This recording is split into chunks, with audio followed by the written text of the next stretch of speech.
अस्सलाम वालेकुम my YouTube family, कैसे हैं आप। उम्मीद करती हूँ आप सब लोग ठीक होंगे। अल्लाह का शुक्र है मैं भी बिल्कुल ठीक हूँ। व्यूअर्स, आज की जो वीडियो मैं आपके साथ शेयर करने वाली हूँ, ये स्टोरी मेरी ज़िंदगी की सबसे वीक तरीन पॉइंट की स्टोरी है। इसको शेयर करते हुए मुझे समझ नहीं आ रहा मैं कहाँ से शुरू करूँ, कैसे शुरू करूँ और किस तरह से आपके साथ बयान करूँ। यकीन माने, इसको सोचते हुए भी मेरे दिल को इतनी ज़्यादा खिंचाव होता है, मेरे दिल में इतना ज़्यादा दर्द उठता है, मुझसे बोला नहीं जाता और मेरे दिल को घबराहट होना शुरू हो जाती है। लेकिन हो सकता है कि आप लोगों के साथ शेयर करके मेरा दुख थोड़ा सा कम हो जाए। आपने थंबनेल में देख लिया होगा, मैं आज आपके साथ अपने बाबा की जो डेथ हो गई थी वो शेयर करने वाली हूँ। कैसे 13 डेज़ का पीरियड था, मैंने कैसे गुजारा। मैं थी और मेरा एक भाई था। हमारे साथ कोई भी ऐसा बंदा नहीं था जो हमें हौसला देने वाला हो, जो हम लोगों को थोड़ी सी तसल्ली देने वाला हो, जिसने हमारे सर पे शफकत बड़ा हाथ रखा हो। कोई भी ऐसा नहीं था। हमारे लिए हमारे बाबा ही सब कुछ थे, उनके अलावा हमारे पास था भी कुछ नहीं। व्यूअर्स, मैं एक मिडिल क्लास घराने से बिलोंग करती हूँ, जहाँ पे जो कमा लिया वो खा लिया। और जब मेरे बाबा रेलवे से रिटायर्ड थे, तो जिन दिनों में उनकी डेथ हुई है वो 2 इयर्स का अरसा जो था वो उनके लिए इतना ज़्यादा क्रूशल था कि यकीन माने, ये कहते हुए मुझे दिली तौर पे अंदर से दुख हो रहा है कि मेरे बाबा ने जो सड़क की खाक है वो तक छानी थी एक जॉब ढूंढने के लिए। मेरे बाबा को जॉब नहीं मिलती थी। 2 साल बाद मेरे बाबा को जॉब मिली। तो 2 साल बाद मेरे बाबा को जॉब मिली। वो जॉब थी हमारे एरिया में एक ऑयल टैंकर वाली फैक्ट्रीज हैं। वो ऑयल टैंकर की पार्किंग थी जहाँ पे मेरे बाबा को जॉब मिली थी। तो मैं पहले आपको ये बता दूं कि मैं 3 बहनें हैं, हम लोग, और मेरा एक ही भाई है जो कि मेरे से छोटा था। जब मेरे बाबा की डेथ हुई तो तब उसकी उम्र बड़ी भी होगी, तो 18 साल होगी। लेकिन वो मेरे अब्बू का इतना ज़्यादा लाडला था क्योंकि मेरे वालिद साहब भी बिल्कुल अकेले थे, उनका कोई भाई नहीं था और जो बहनें थी वो उनको कभी मिली नहीं थी, छोड़ दिया था उन्होंने। आगे से मेरा भाई भी एक था, तो मेरे अब्बू को उसके साथ बहुत ज़्यादा मोहब्बत थी। उसको ऐसे ना बिल्कुल जैसे साहब होते हैं वैसे उन्होंने रखा हुआ था, बड़ा प्यार से उन्हें पाला था। अपने लिए कुछ नहीं लेते थे लेकिन उसको सब कुछ लेके देते थे। मेरे बाबा को शाम को हम लोग खाना खा के लेटे थे, तो मेरे एकदम से एक लड़का आया, तो उसने आके बोला कि आपके बाबा को बहुत ज़्यादा चोट लग गई है, तो भागो भागो। तो अम्मी और जो मेरी छोटी सिस्टर है वो आगे आगे भागी और मैं पीछे पीछे। मैं समझी थोड़ी सी चोट है, अभी बाबा जाने वापस आ जाएंगे, कुछ नहीं होता। जब मैं रोड से होके तो मैं वापस आ गई, मैं उनको बोलना शुरू हो गई कि आप लोग इतना ज़्यादा क्यों रो रहे हो, मेरे अब्बू अभी ठीक हो के आ जाएंगे। लेकिन जब तक अम्मी लोग वहाँ पे पहुँचे ना, तब तक वो उन्हें 1122 वाले उठा के ले गए थे और वो बिल्कुल बेहोश थे ना, वॉमिटिंग कर रहे थे, उन्हें कोई होश नहीं थी। मेरा भाई साथ में था तो उसका ऐसे हाथ पकड़ते थे, ऐसे ऐसे करते थे, कभी ऐसे करते थे, ऐसे ना।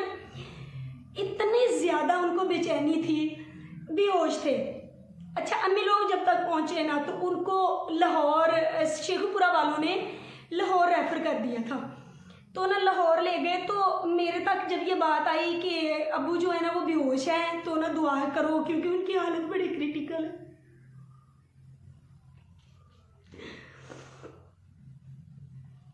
तो सारी रात ना हम तीनों बहनें बैठ के अपने अब्बू के लिए दुआ करते रहे, लेकिन पता नहीं क्यों हमारी दुआओं में असर खत्म हो गया था। हम ना जब सुबह हुई ना तो मैंने कहा मैंने अपने अब्बू को देखने के लिए जाना है। मैं अपनी अम्मी के साथ हम लोग जनरल हॉस्पिटल लाहौर पहुँचे। तो वहाँ पे ना जब मैं गई हूँ तो अब्बू को लेके जा रहे थे ना स्ट्रेचर पे डाल के, तो ECG करवाने के लिए और उनका ना CT स्कैन करवाने के लिए लेके जा रहे थे। मेरे फादर को ना यहाँ पे चोट लगी थी और सिर्फ इतना काट आया था, उसके ऊपर एक टांका लगा था और यहाँ पे चोट लगी थी हल्की सी। लेकिन उनकी गर्दन के पीछे इस साइड पे ना ऐसे करके ब्लड था निकला हुआ ना, ब्लड की तरह का बिल्कुल ब्लू हुआ था, इस यहाँ से लेके यहाँ इस पॉइंट तक। वो लगता था जैसे वेन में इतना सारा ब्लड भरा हुआ है, लेकिन उन्हें कोई होश नहीं थी। वो सीन देख के ना तो मैं तो वहीं पे गिर गई। मैंने कहा मैंने तो घर जाना ही नहीं है, मैं तो अपने अब्बू पास रहूँगी। लेकिन तब मेरे भाई को ऐसा लगा कि नहीं, मेरे पास बहुत लोग हैं, मेरी बहन को यहाँ पे नहीं होना चाहिए, ये तो हॉस्पिटल है। लेकिन मैंने सोच लिया कि मैं घर नहीं जाऊँगी।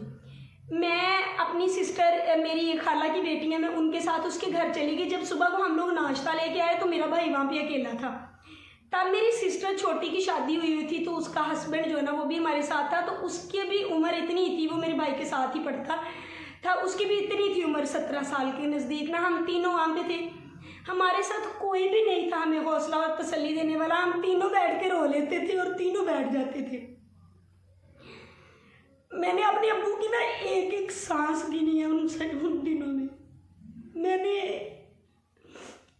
एक एक लम्हा मैंने वहाँ पे अपने अब्बू के साथ था इस उम्मीद पे गुजारा कि शायद मेरे अब्बू आगे खोल के कहेंगे मेरी बेटी मेरे पास बैठी हुई है।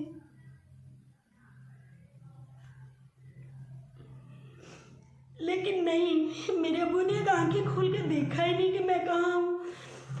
जब मैं रोती थी ना, मेरे साथ वो भी रोते थे। डॉक्टर कहते थे इनको पता है कि मेरे पास कोई बैठा हुआ है, लेकिन ये आंखें नहीं खोल सकते, बेहोश थे बिल्कुल।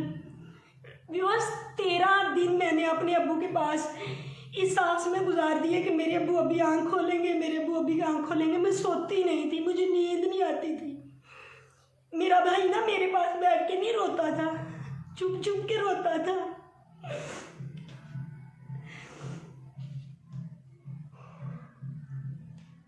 तो ना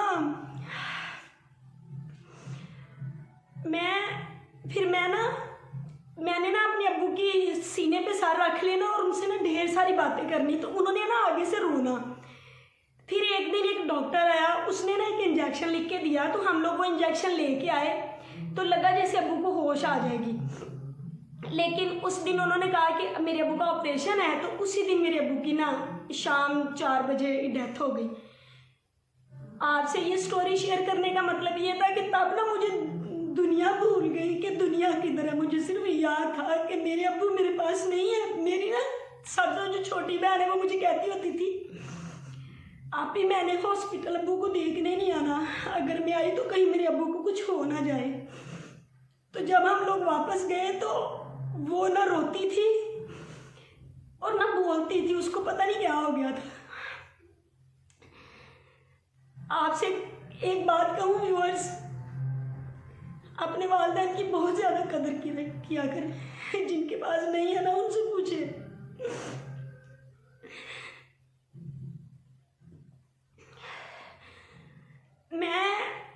हमें पता नहीं चलता था कि मैं किधर हूँ। मेरे अब्बू को जब ले गए मुझे मुंह देखने का भी पता नहीं चल रहा था, क्योंकि मुझे होश ही नहीं थी मैं किधर हूँ और किधर नहीं। मैंने वो क्रूशियल लम्हा बहुत मुश्किल में गुजारा। व्यूअर्स, मैंने वो लम्हा जो था वो इतनी मुश्किल से गुजारा था। कई दिनों तक मुझे नींद नहीं आती थी, सिर्फ ये सोच के कि मेरे अब्बू को क्या हुआ था। हम लोगों को ये पता ही नहीं चल सका कि मेरे फादर को क्या था, किस वजह से उनकी डेथ हो गई, क्योंकि उनके सर पे बहुत छोटी सी चोट लगी थी। हम लोगों ने जहाँ पे उन्हें चोट लगी थी, जब चोट लगी थी वहाँ पे कोई भी नहीं था। तो जब वो गिर गए तो बाद में किसी को पता चला कि वहाँ पे वो गिरे पड़े हुए हैं, तो उन्होंने 1122 पे फ़ोन कर दिया और मेरे भाई को भी कॉल कर दी। तो सब लोग वहाँ पे पहुँच गए, लेकिन किसी को भी एग्जैक्ट ये नहीं पता था कि मेरे अब्बू को हुआ क्या था। और आज तक ये मामला सिर्फ ऐसे चल रहा है कि मेरे अब्बू को क्या हुआ था, किसने मारा, कैसे मारा, क्यों मारा, हम लोगों को आज तक पता नहीं चल सका। मेरे अब्बू के जाने के बाद हम लोगों ने कैसा टाइम गुजारा ये मैं आपको अपनी अगली वीडियो में बताऊंगी। लेकिन इसमें मैं आपसे सिर्फ ये एक्सप्लेन करना चाहती थी कि मेरे वालिद साहब जब इस दुनिया से गए तो हम पर क्या बीती। जब आपके साथ खड़ा होने वाला कोई नहीं होता, जब आपके पास आपके अपने ना हो। व्यूअर्स, हम लोगों ने किस तरह का टाइम गुजारा है मैं आपको ज़रूर बताऊंगी। इस तरह वीडियो थोड़ी सी लंबी हो जाएगी, मैं डिटेल अगली वीडियो में बयान करूंगी कि मेरे अब्बू के जाने के बाद हम लोगों ने कैसा टाइम गुजारा। लेकिन जब मेरे अब्बू हॉस्पिटल में थे तो हम लोगों ने एक एक लम्हा कैसे गिना। एक एक लम्हे के लिए हम लोगों को महसूस होता था कि हम लोग अकेले हैं, क्या हमारा कोई भी नहीं है? मैं और मेरा भाई एक दूसरे की तरफ देख लेते थे और रो लेते थे, खाना तक नहीं खाते थे। एक था हमारे साथ तो मेरे बहनोई का साथ, जो हम दोनों को रोते वक्त चुप करवाता था, जो हमारी दिलजोई करता था। आज वो बहनोई हम लोगों को जान से भी ज़्यादा प्यारा है, क्योंकि उसने हमारा साथ उस टाइम दिया जब हमारे साथ खड़ा होने वाला कोई बंदा नहीं था। व्यूअर्स, जब आप अकेले रह जाते हैं, आपके साथ खड़ा होने वाला कोई इंसान नहीं होता, तो आपको पता चलता है कि आपके माँ बाप आपके लिए कितने ज़्यादा अहम थे। जिनके वालिदैन जिंदा है, प्लीज़ उनकी कदर कीजिए, क्योंकि वालिदैन का साया एक ऐसी चीज़ है जो किसी भी रूप में आपको कभी नहीं मिल सकता। अपने बहन भाइयों की कदर कीजिए, क्योंकि ना आपके वालिदैन ने वापस आना है और ना आपको आपके बहन भाई मिलने हैं। अगर आपकी आपस में किसी तरह की कोई रंजिशें हैं, कुछ खलिश है, तो उस चीज़ को दूर करके अपने बहन भाइयों से मिलें, उनके पास रहें, उनको वो प्यार दें जो वो डिज़र्व करते हैं। अपने वालिदैन के साथ प्यार करें। व्यूअर्स, एक ऐसी चीज़ है जो हमको कभी भी नहीं मिल सकती, इसका कोई नेमुल बदल ही नहीं है। मेरा आपके साथ ये स्टोरी शेयर करने का मतलब किसी तरह की सिंपैथी गेन करना नहीं था। मैं काफ़ी दिनों से सोच रही थी कि मैं अपनी ये स्टोरी आपके साथ शेयर करूँ। हो सकता है कि मेरी ये स्टोरी शेयर करने से कुछ लोग जो अपने वालिदैन की कदर नहीं करते, वो अपने वालिदैन की कदर करना शुरू कर दें।